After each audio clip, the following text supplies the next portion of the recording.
Here's a sample episode of Roadkill Extra that shows up every single weekday at MotorTrendOnDemand.com.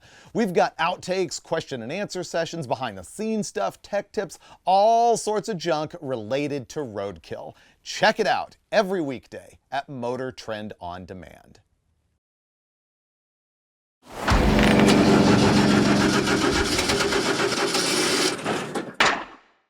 Hey, it's Freiburger here for Roadkill Extra.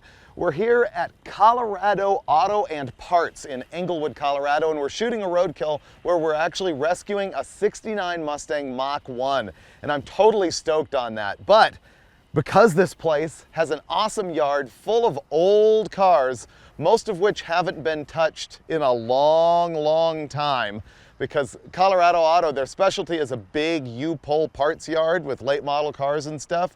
And this right here has been sort of a private collection for a long time, not open to the public. And they're just sort of starting to sell parts off some of this stuff. But they let us wander around, and I was looking for parts for our Mach 1, and I stumbled across this Cougar right here. And I was like, whoa, Cougar, I need parts. And I opened the hood, and I went, whoa! Do you see what I see? That is a 390 Ford FE. Now, normally these cars you would see with like a 289 in them. People swap 351s in them. But they did make a factory big block car in 1967 and 1968. And they came with this 390 FE. As you know, Mustangs also came with them. The Cougar itself is basically the Mustang platform. It's got a little longer wheelbase, longer rear leaf springs, but all of the suspension and underpinnings are the same as a Mustang. The only thing it shares on the outside is the windshield. Everything else is pure Mercury, and it's kind of unusual to see high performance models of them. They had like the Dan Gurney edition and things like that, but this being a factory 390 car really turned me on. And there's more. It's a 4-speed, which really makes it. It's too bad this car is like in the shape that it's in, because this is worth rescuing. It's super cool.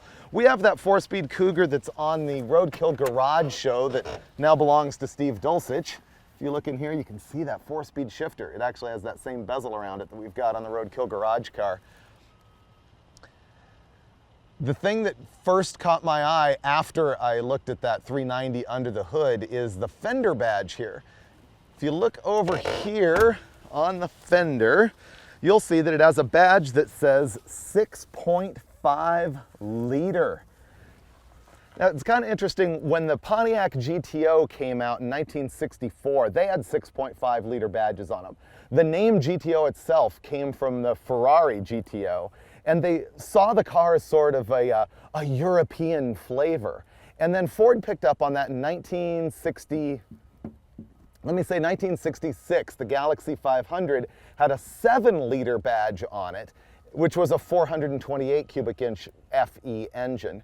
Now, what makes this sort of unusual is up to that time, muscle cars, American cars in general, were referred to by cubic inches, not by liters, and especially not by liter spelled L-I-T-R-E. So it was really new. And then in 67 and 68, they put that 6.5 liter badge on the Cougars. The 67 model has more of a upright badge. It's sort of that shape, whereas it's more this shape on 68. And of course, the 68 has side marker lights where the 67 does not. So I just thought that was a really cool piece of history, and I dig it. In fact, I haven't looked at the other side yet. Let me see if it's mashed. No. You know what? This thing is perfectly rescuable and totally worth it. Ford guys will appreciate me for that.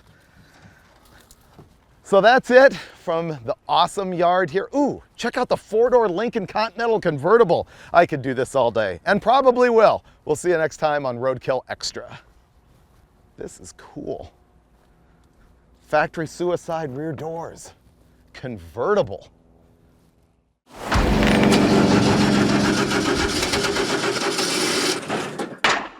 If you need more Roadkill Extra, go sign up for the 30-day free trial right now.